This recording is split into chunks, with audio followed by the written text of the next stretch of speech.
Hey, so I'm realizing it's been a while since I made a video, and I kind of just wanted to touch in. I think a couple people in my life know I've had a pretty rough, I don't know, past 2 weeks. Not terrible, but definitely got hit with a solid depression wave. For the sake of honesty, I will say that I participated in some unhealthy behaviors. I should write scripts for these things, but I don't know, that doesn't feel organic to me. Basically, I fell into this habit, and subconsciously I do it when I'm low. When I'm very, very low and then very, very stressed out, I start to scratch very, very aggressively. I didn't draw blood or anything like that, and thankfully my husband saw me doing it, came over, held my hands, allowed me to focus on the fact that what I was doing is damaging. Very understanding, no judgment. So things got a little dark. I am here now because I know making these videos, having therapeutic for me, and very helpful. Though it is very hard for me to demonstrate the degree of honesty that I would like to. Mental health is a very sensitive topic. I'm gonna try, and I am trying. And there are some things that I may never talk about. There are some things that, whether it's stigma or just lacking the words to say it without sounding crass, there are some things that will not get said. However, I wanted to maybe start a small series, or whatever you want to call it, about my experiences with the mental health system in Canada, and start to make, I guess, a record in some way of the reasons that I am so passionate about speaking up and speaking out, and why one day I really want to make a change. So I would like to start with my first hospitalization. It's a big one. I was attending university for the first time. I can't remember what year. Maybe I should. I don't know. There was a lot of a blur going on.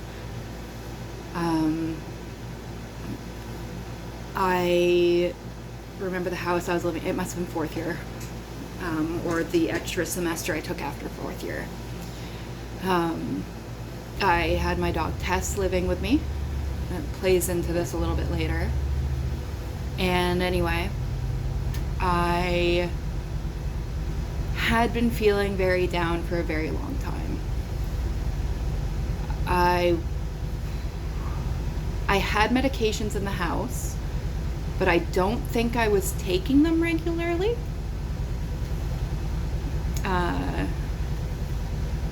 Once again, it was all a blur. As a lot of people with depression know, you don't always remember finer details. What I do know is that I did have the medications in the house. I also had some NSAIDs, some kind of random over-the-counter pills. I took every medication that I could find. I put it into a wine glass, I guess to be poetic or something, I don't know. And I overdosed. I remember writing a note, and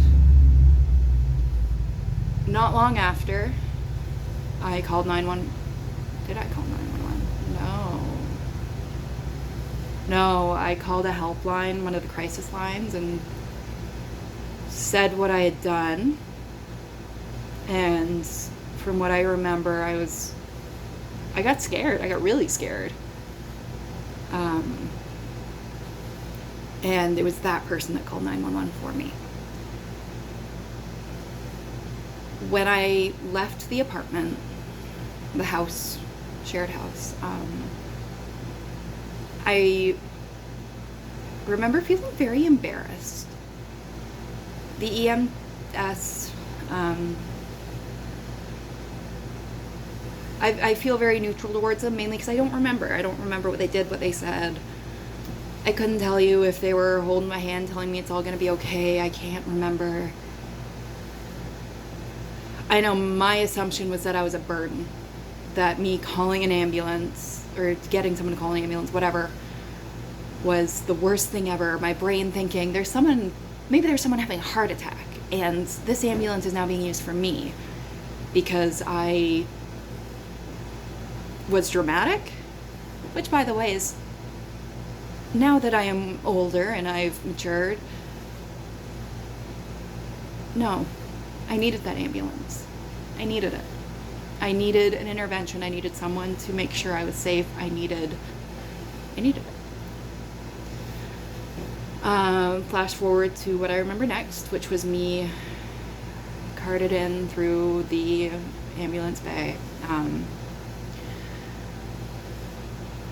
I remember kind of wishing that the pills would just take hold. They didn't. My vital signs were fine the entire time. I felt like a failure, which, once again, now I look back and realize how warped that is. To anyone who has not completed a suicide attempt, I'm glad. But I also understand how in the moment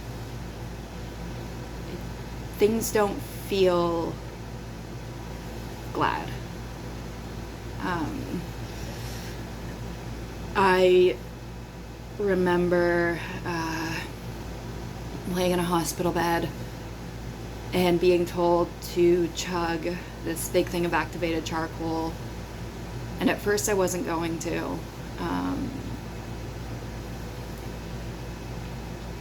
And eventually I know I did. And then I got moved to a transitional care area, which very bleak, by the way. Oh, they took away my phone. I remember it was a fight for me to be able to text someone and ask them to go check on my dog. It was a fight. Like my tiny little dog, Tess, who would need to use the bathroom and be fed and be watered, and they weren't going to let me do it. They weren't going to let me tell anyone where I was. Maybe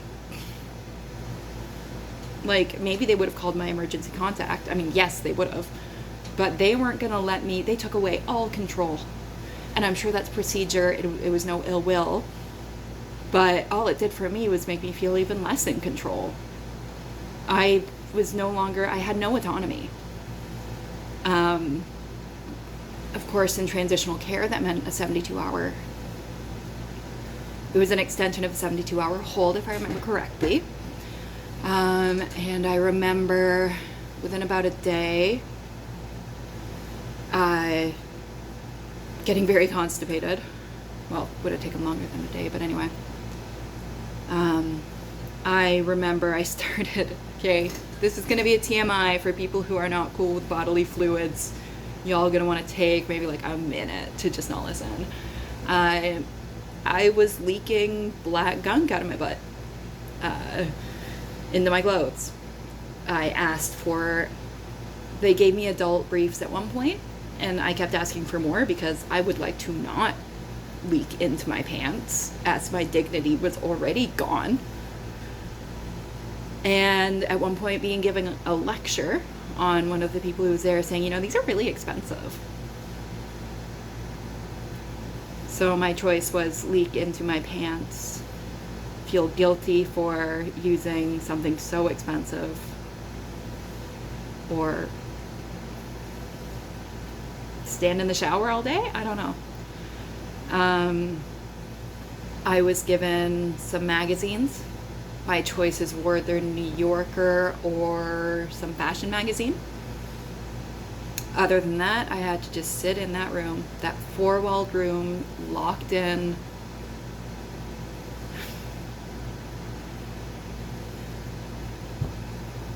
I ended up getting transferred to Homewood in Guelph, which I will say is an amazing facility. There's been a lot of kind of scathing commentary here. It was an amazing facility. They tried to help me with the previously mentioned charcoal-induced constipation, but nothing worked. But they tried. I don't remember how long I was there for. I want to say a week and a half. Entire time, by the way. Once again, no bowel movement. Nothing concrete. It was leaking. Eventually I got sent home. And I can't remember properly. I'm assuming I got put on a medication or there was a reassessment or a referral. Everything, once again, very blurry. I do remember getting home and just being alone. That had not changed.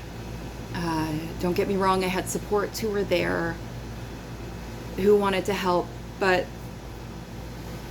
what did I say? I'm fine, I'm recovering, I'm tired, let me sleep. I remember at one point that, sorry folks if you are not here for bodily fluids, this was a very key part of it because I think it speaks to my healthcare system experience. I still hadn't had a bowel movement. So, and I was in agony. I would go 10 minutes and have these horrifying cramps that just, I couldn't function. I couldn't.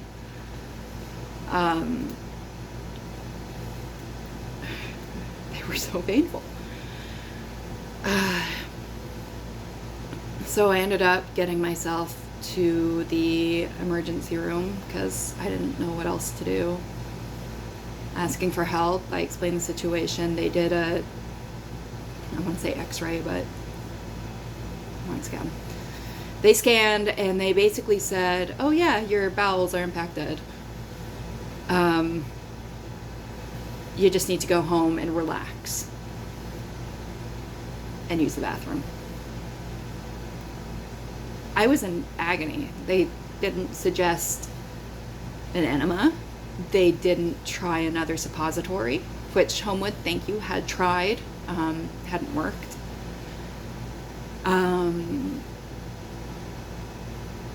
They just said go home and keep trying. Now that I am older, I wish I had said more. I wish I had brought someone with me. I wish for a lot of things, but I was in a very vulnerable position from point A to when everything finally resolved. From the moment I entered the emergency room the first time for my attempts, everything went by the book, and the book made me no longer a person.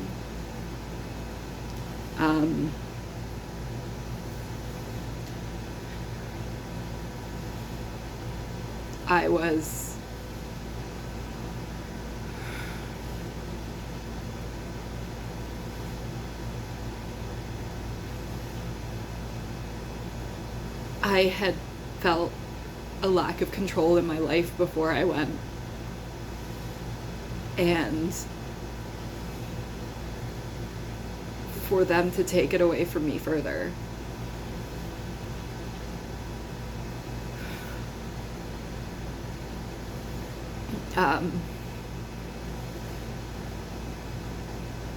it was a horrifying event. And the more I remember about it, I get angry. I get so angry. In studying to be a nurse, I really hope to be that person who can stop and sit and advocate for people who are in such a vulnerable position, because I was vulnerable. I was exposed.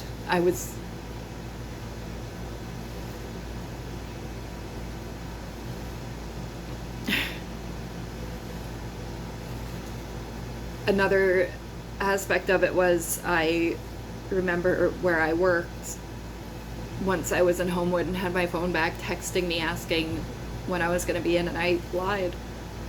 I said I think I had like a uterus infection or something, and that I was in the hospital. And then at one point texting me saying they needed to know if I was going to be back because they were going to replace me if I didn't. I literally couldn't leave. Even if I wanted to, even if I wanted to troop through, I physically could not leave the facility. So then I got to be scared that I wouldn't have a job when I left. I was barely making rent payments. Another factor in the attempt.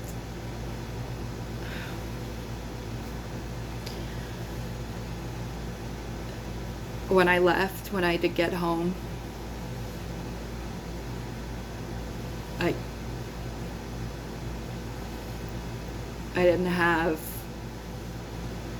I had the support of friends and my dad. Love you, Dad. But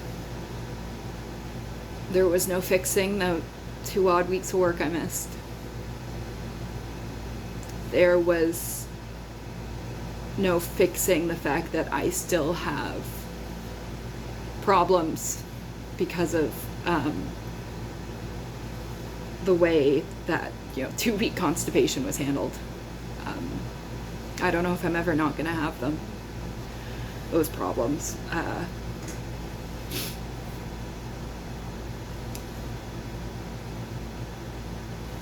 Mental health.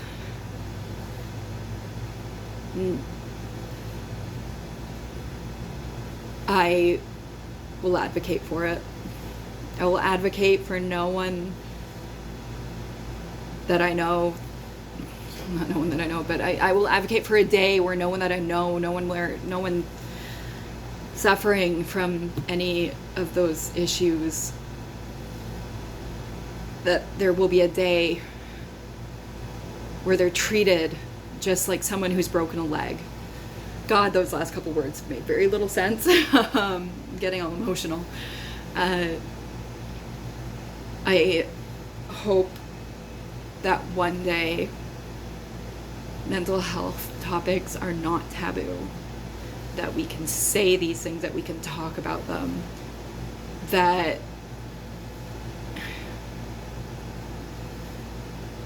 no one has to go through what I did. I have other experiences, others that I don't know if they'll be more heavy, less heavy. I will share them in another video. I just wanted to kind of get that big defining moment out. I think that was the first time I had to seek emergent help for mental health. And it was also the first time I realized the help I was going to get.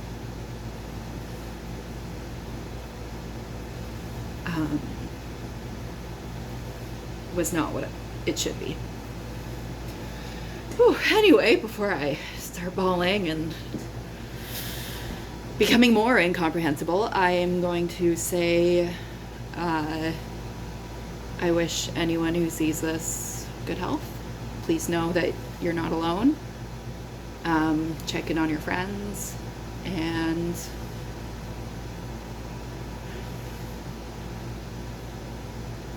good luck out there.